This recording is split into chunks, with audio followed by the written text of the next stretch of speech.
Today we're going to talk about digital signal processing systems. In particular, we're going to talk about discrete time filters. Okay? So what I have drawn here is just a kind of a simple block diagram that put this whole thing into context, so we can kind of understand the big picture of what's going on when we're talking about processing a digital signal or a digital filter. Okay? And so we have some input x of t. It's a continuous time signal, and we've seen this before. We sample it using in analog to digital converter. That's the A to D at some sampling rate fs. Okay, that gives us a signal x of n, right? Discrete time signal x of n. Okay, so once we have this discrete time signal, it's really easy to process the signal using either a specific chip for digital signal processing or on the computer in MATLAB. Okay? And that's this big block. It says process or filter the signal.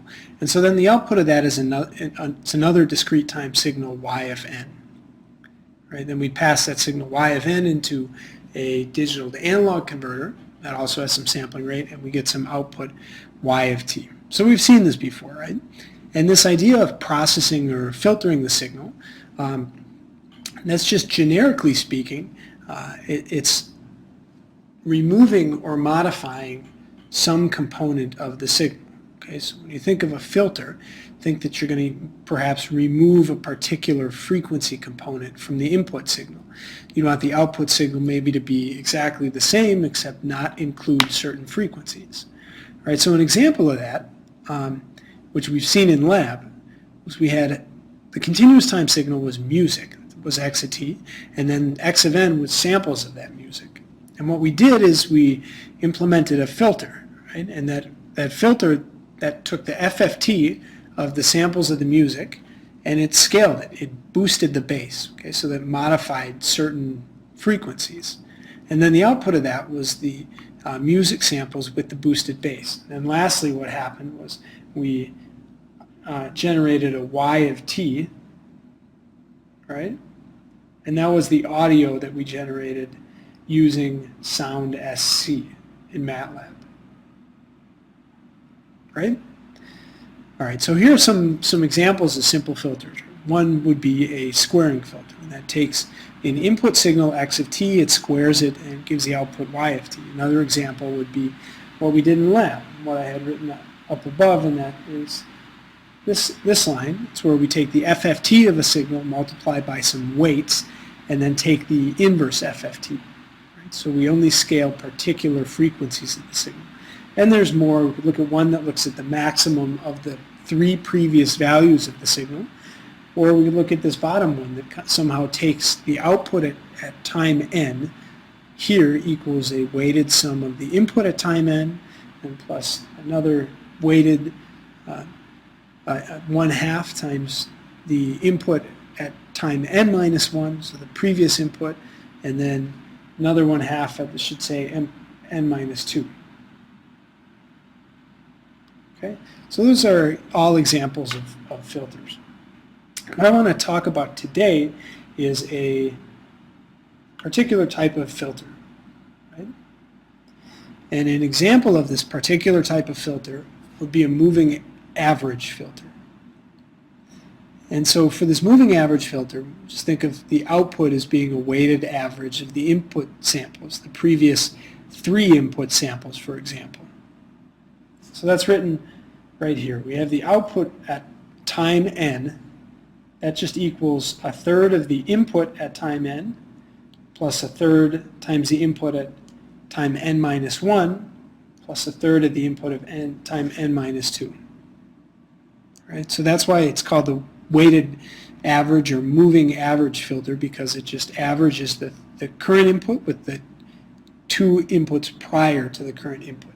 Okay, so how would we calculate the output of this kind of in a methodical, mechanical way? We could do it as just right, well, output y of 0, and then just look at the formula at n equals 0. So we have 1/3 times x of 0, right? N is 0, plus x of minus 1, since n is 0, plus x of minus 2. So x of 0 is 0. X of minus 1 is also 0. X of minus 2, right, that should be somewhere down here. We're just assuming that's also 0. Okay? So this is just going to be 1/3 times 0 plus 0 plus 0. Right, so that's just equal to 0. Now let's look at a slightly more interesting data point. What about when n equals 1? Well, then we have 1/3 times x of 1, right, n equals 1, plus x of 1 minus 1, should be x of 0, plus x of, well, 1 minus 2 should be minus 1. Okay.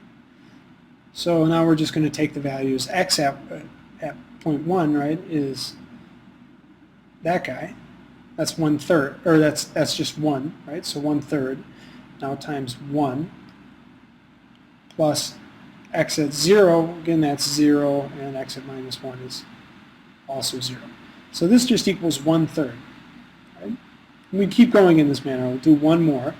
Y at n equals 2, the output of that would be 1/3 times the input evaluated at 2 plus the input x of 1 plus the input x of 0. Okay? So this is going to give you 1/3 times x of 2, right? That's this thing. That's actually equal to 2. So 2 plus 1 plus 0 times 1/3, that should just give me 1. All right, and I could keep going in this manner. Y of 3, that would actually also give me 1. And then y of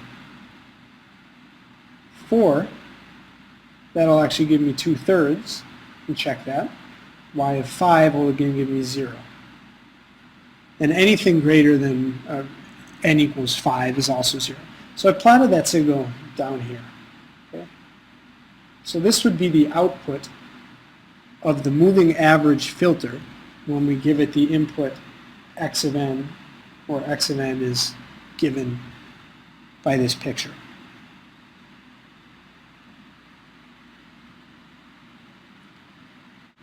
We can generalize this idea of a moving average filter to what's called a finite impulse response filter, or simply an FIR filter. And those have a general form. The general form looks a lot like the form of the moving average filter. But what we have is just a sum. The output at time n is just a sum of some filter weights. Those are given by b sub k. So that's just some scalar, some number. And that filter weight is then multiplied by a delayed sample from the signal. So let's write this out, actually kind of expand the sum. So I can write that sum, of course, as just, should be B0 times x of n minus 0, which is just x of n, plus B1 times x of n minus 1, plus B2 times x of n minus 2, plus dot, dot, dot, all the way out to B of m times x of n minus m. Okay? So it's a little easier to see here what's happening. The output y at time n is just equal to some scaling, at scaling b0, times the input at time n, plus another number b1 times the input at time n minus 1, plus b2 times input at time n minus 2, and so on, all the way out to bm times the input at time n minus n. Right? So that took the exact same form, right, as the moving average filter. The moving average filter could just be fit into this form, and there the B0s, B1 and B2, those would be 1/3. All the other B's would be actually B0. Okay? So The next thing I want to talk about is an impulse response. And the reason I want to talk about that is any FIR filter, right, that has this general form can be entirely characterized by its response to an impulse. So what's an impulse? We should first define that. And an impulse is just simply, we're going to write this as delta of n. So this is an impulse. This is the impulse. It's a signal. It's a function. And that function is equal to 0 when n is not equal to 0. And it's equal to 1 when n equals 1. And this is plotted right there. It's a really simple signal, right? It's just a signal that's 0 everywhere except at time n equals 0. And so the way we can characterize a finite impulse response filter is by its response to this delta function.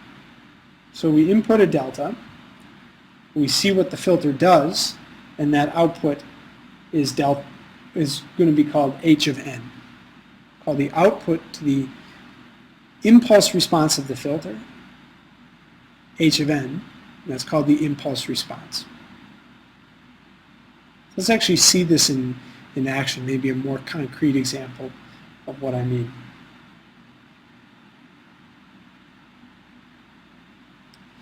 So let's try and calculate the impulse response of the moving average filter. And before we do that, let's answer the question, what are the BKs? What are the B sub Ks? Well, we can write this moving average filter, Yn, in this form written here, right? These things are the same.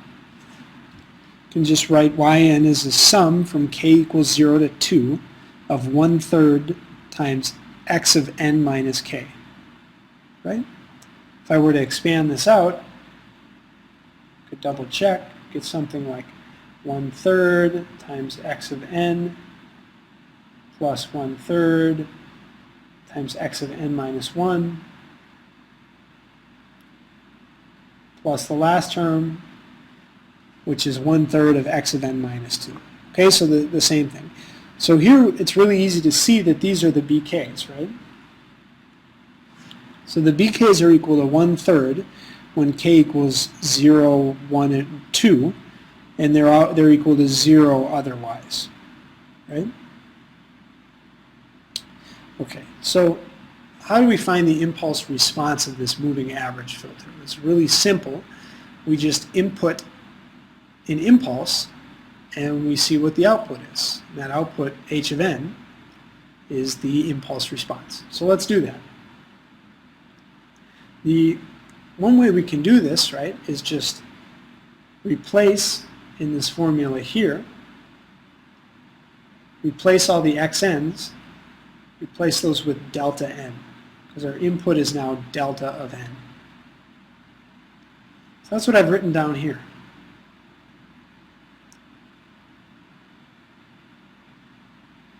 Okay, we just replaced all the x of n's with delta of n. And what does that signal actually look like? Maybe think about this for a little while, but you can see that we have these 3 delayed impulses. 3 impulses. One is this first one. This only takes on a value of 1 when n equals 0, right? The second one only takes on a value of 1 when n equals 1, right? And this last one is only non-zero, again, when n equals 2. So this filter has an impulse response that takes on 3 non-zero values. Okay? And it takes on non-zero values when n equals 0, when n equals 1, and when n equals 2. And the value it takes on is 1 times 1/3. So I've just drawn that output here. This is the impulse response of that filter. As each one of these dots has amplitude 1/3.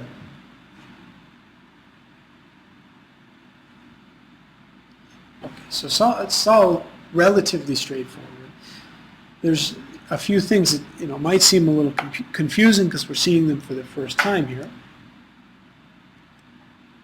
But we can really look at this in slightly more generality, right?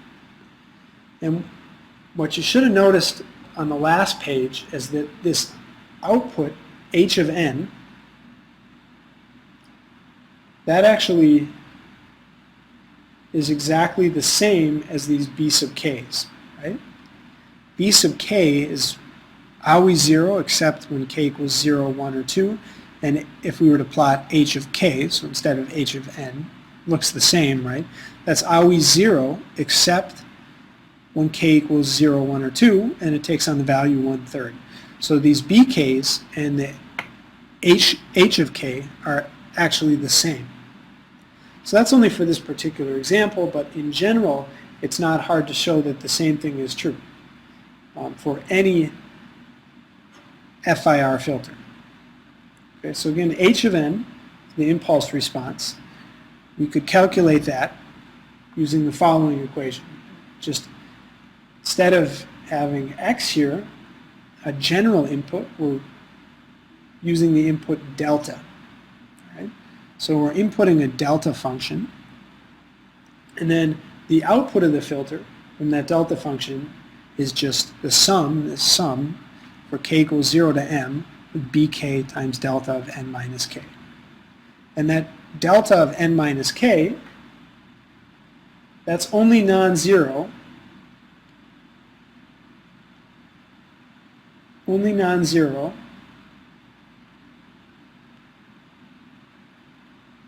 when k equals n, right?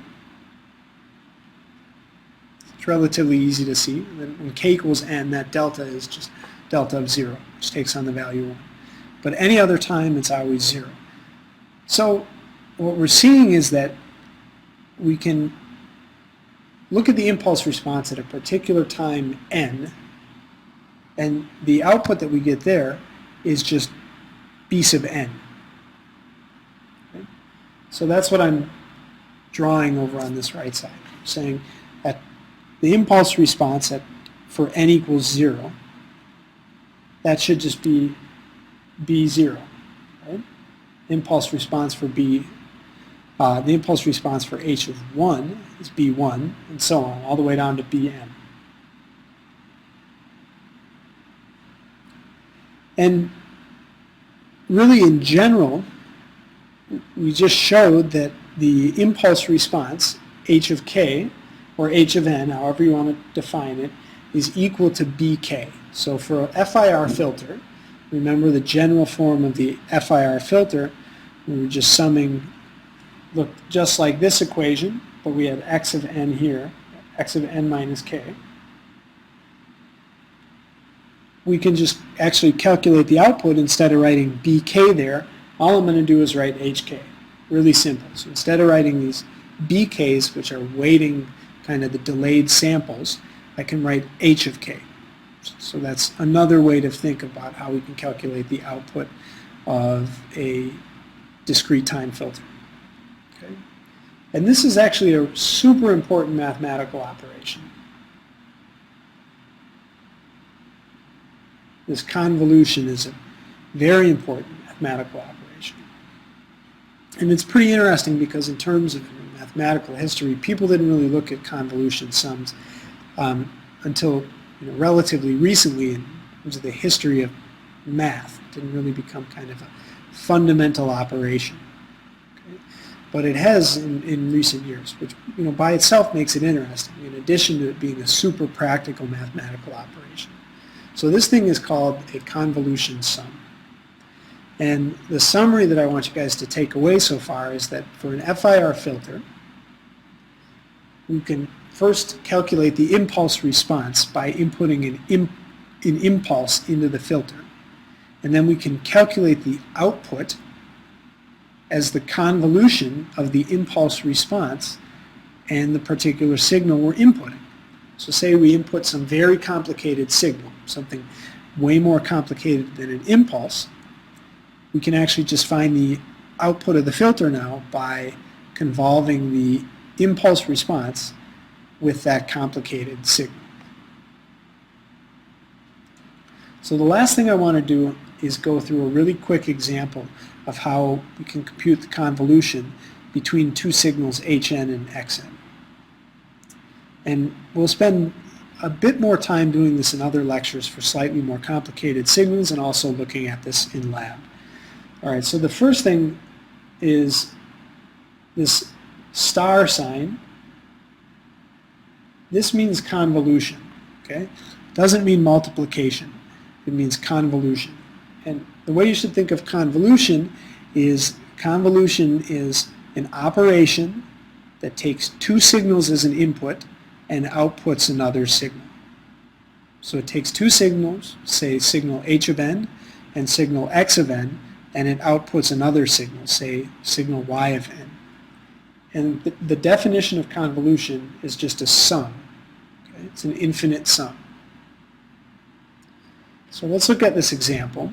Say we're given a filter with an impulse response as follows. H of n equals 1 when n equals 2, and it's 0 otherwise. So then just plot the signal here. We see, if you think about this, what is this saying? It's saying if I input an impulse at time 0, right? The impulse is defined as having value 1 at time 0. Then I get an output at time 2, and it's also has amplitude 1.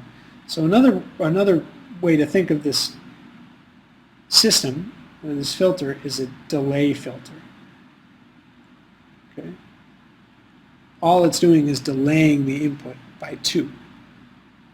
All right. So you could say, well, I know that's a delay filter. Maybe you could just draw the output. It's pretty simple. Just take any input and delay it by 2. But let's actually kind of look at the mechanics of how this happens. So what's the output y of n when we input the signal? Let's say input a signal that has value -1 when n equals 0 and 0 everywhere else. Right? It's drawn right here. So then we'd want to calculate yn as the convolution between h of n and x of n. And that's just the sum now from k equals -infinity of h of k times x of n minus k. So what we're going to do is we're going to fix a particular value of n. So for example, y of 0, and then we're going to calculate this sum. Excuse me, y of n equals 0, and then calculate this sum when n equals 0. So we would do that just by plugging in n equals 0 here. So let's do that on the next page.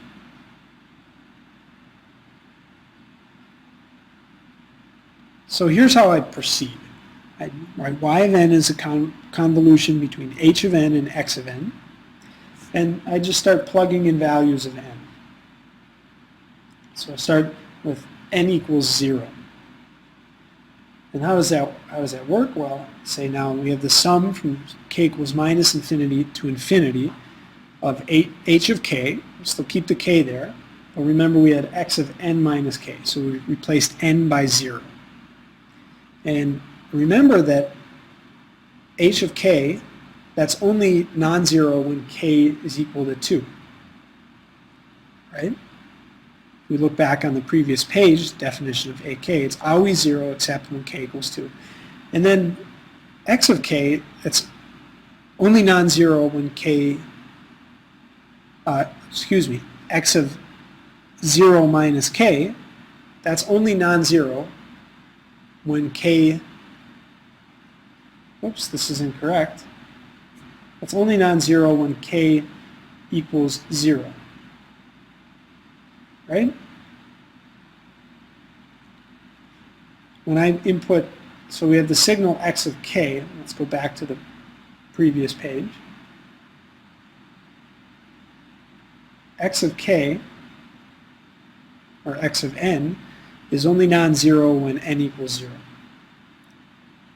So x of 0 minus k, that's only non-zero when k equals 0.